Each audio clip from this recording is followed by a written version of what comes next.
बहन और उसके बंदर से परेशान भाई पहुंचा कोतवाली थाने, बोला दोनों से बचाइए।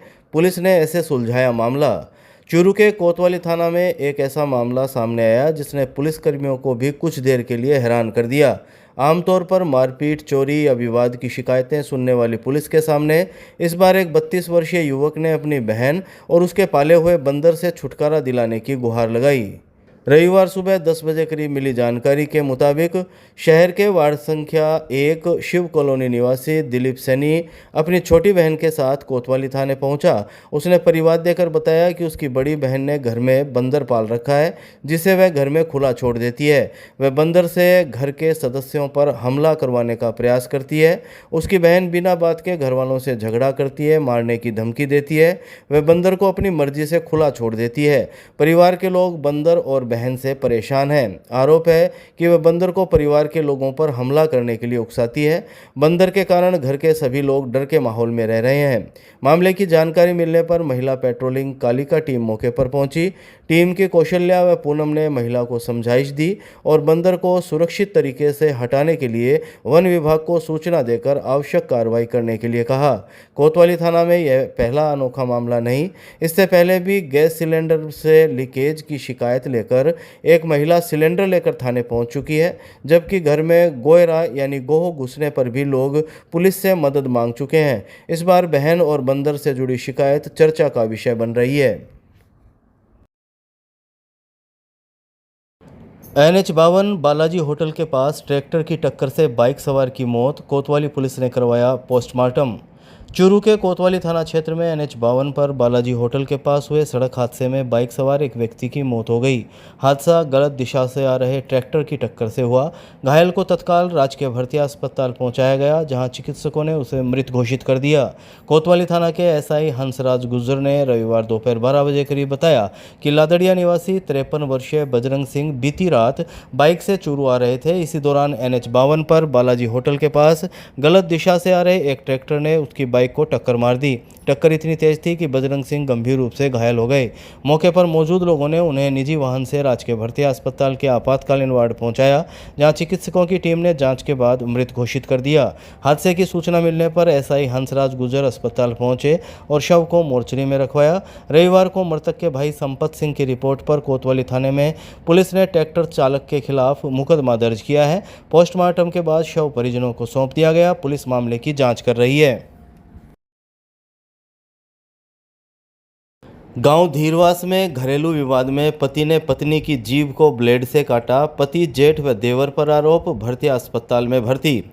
चूरू जिले के साहवा थाना क्षेत्र के धीरवास गांव में 42 वर्षीय विवाहिता की जीभ ब्लेड से काटने का सनसनीखेज मामला सामने आया है। घायल महिला को रविवार को चूरू के राजकीय भर्ती अस्पताल लाया गया, जहां आपातकालीन वार्ड में उसका उपचार किया गया। फिलहाल महिला बयान देने की स्थिति में नहीं है। पीड़ित सीता मूल रूप से जोधपुर जिले के नीमड़ी गांव की निवासी है। उसकी करीब 20 वर्ष पहले गांव धीरवास निवासी असमालनाथ से शादी हुई थी। महिला की भांजी सुनीता ने दोपहर 2 बजे करीब बताया कि करीब 20 दिन पहले घरेलू विवाद के दौरान पति असमालनाथ, जेठ सदानाथ और देवर मोड़नाथ ने मिलकर ब्लेड से उसकी जीभ काट दी। घटना के बाद सीता अपने पीहर चली गई थी। विवाहिता के 2 बेटे और एक बेटी है। इधर साहवा थाना अधिकारी जगदीश गोदारा ने बताया कि घटना करीब 20 दिन पुरानी बताई जा रही है। इस संबंध में जोधपुर के मंडोर थाने में 0 नंबर FIR दर्ज की गई थी, जिसे कार्रवाई के लिए साहवा थाना भेज दिया गया है। उन्होंने कहा कि महिला फिलहाल बयान देने की स्थिति में नहीं है। उसका चिकित्सकीय परीक्षण कराया जाएगा, जिसके बाद ही जीभ काटे जाने की पुष्टि हो सकेगी। पुलिस के अनुसार पीड़िता घुमंतु नाथ समाज से है।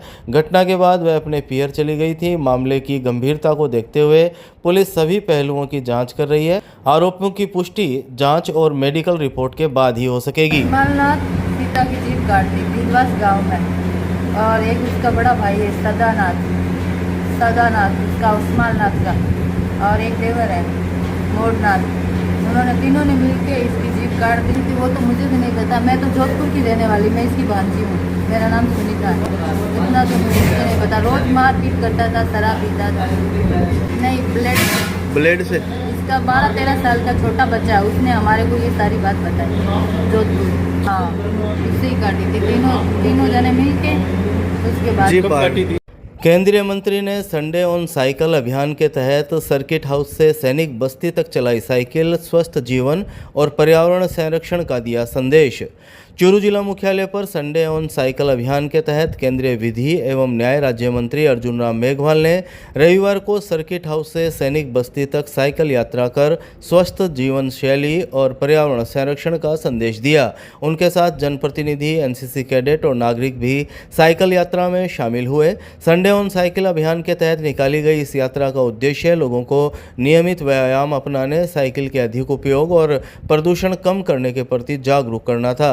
रास्ते भर लोगों ने केंद्रीय मंत्री का स्वागत किया और अभियान का उत्साहपूर्वक समर्थन किया।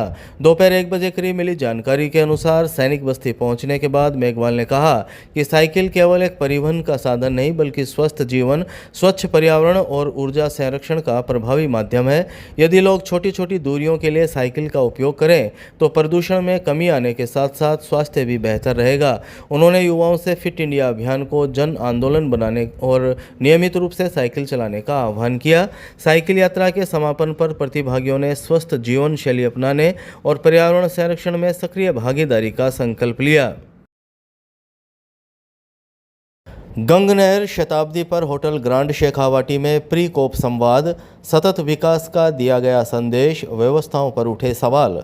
केंद्रीय विधि एवं न्याय मंत्री अर्जुन राम मेघवाल की पहल पर रविवार को चूरू शहर के होटल ग्रांड शेखावाटी में a century of the Gang canal विषय पर UNCCD कोप 17 के प्री कोप संवाद का आयोजन हुआ। कार्यक्रम में केंद्रीय मंत्री अर्जुन राम मेघवाल ने कहा कि गंग नहर केवल सिंचाई परियोजना नहीं बल्कि पश्चिमी राजस्थान के सामाजिक, आर्थिक और पर्यावरणीय परिवर्तन की ऐतिहासिक धरोहर है। उन्होंने पारंपरिक जल एवं भूमि प्रबंधन प्रणालियों को जलवायु परिवर्तन की चुनौतियों से निपटने में उपयोगी बताते हुए अगले 100 वर्षों के लिए पर्यावरण संरक्षण और सतत विकास का रोड मैप तैयार करने का आह्वान किया। इस दौरान अर्ध शुष्क क्षेत्रों की सामाजिक एवं पारिस्थितिकी विरासत पर आधारित विशेष कलाकृति का भी लोकार्पण किया गया। संवाद में देश भर से आए वैज्ञानिकों, नीति निर्माताओं और विशेषज्ञों ने गंग नहर के इतिहास, भूमि पुनर्स्थापन, जल सुरक्षा, जैव विविधता, गोडावण संरक्षण, जलवायु अनुकूलन, कृषि, घास भूमि संरक्षण और मरुस्थलीय पारिस्थितिकी जैसे विषयों पर विस्तार से चर्चा की। बताया गया कि यहां से प्राप्त सुझाव UNCCD कोप 17 में भारत का पक्ष मजबूत करने में सहायक होंगे। हालांकि कार्यक्रम के दौरान व्यवस्थाओं की कमी भी चर्चा का विषय बनी रही। होटल के भीतर अधिकारियों और विशिष्ट अतिथियों के लिए वातानुकूलित भोजन व्यवस्था की गई, जबकि आमंत्रित NCC कैडेट्स और सरकारी स्कूलों के विद्यार्थियों को तेज धूप और उमस में बाहर भोजन करना पड़ा।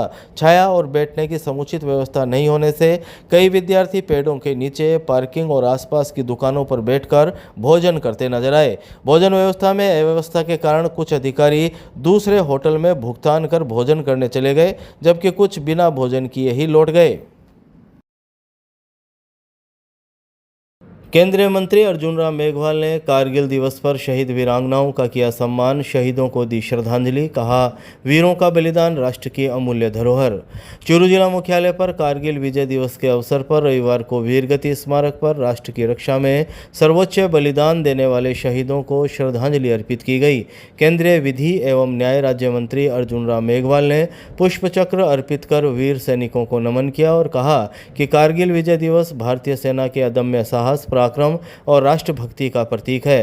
कार्यक्रम में अतिरिक्त जिला कलेक्टर अर्पिता सोनी, अतिरिक्त पुलिस अधीक्षक सुनील कुमार, जिला सैनिक कल्याण अधिकारी कर्नल अनिल कुमार पूनिया, जनप्रतिनिधि, प्रशासनिक अधिकारी, पूर्व सैनिक, NCC कैडेट्स तथा बड़ी संख्या में नागरिक मौजूद रहे। सभी ने 2 मिनट का मौन रखकर शहीदों को भावभीनी श्रद्धांजलि दी।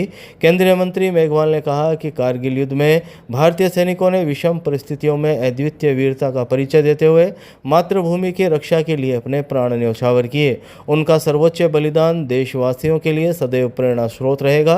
इस अवसर पर मेघवाल ने कारगिल शहीदों की वीरांगनाओं को शॉल ओढ़ाकर सम्मान किया। वहीं जिला सैनिक कल्याण अधिकारी कर्नल अनिल कुमार पूनिया ने कारगिल युद्ध की पृष्ठभूमि, भारतीय सेना के सैन्य अभियानों और विजय गाथा की जानकारी देते हुए शहीदों के अद्वितीय बलिदान को याद किया।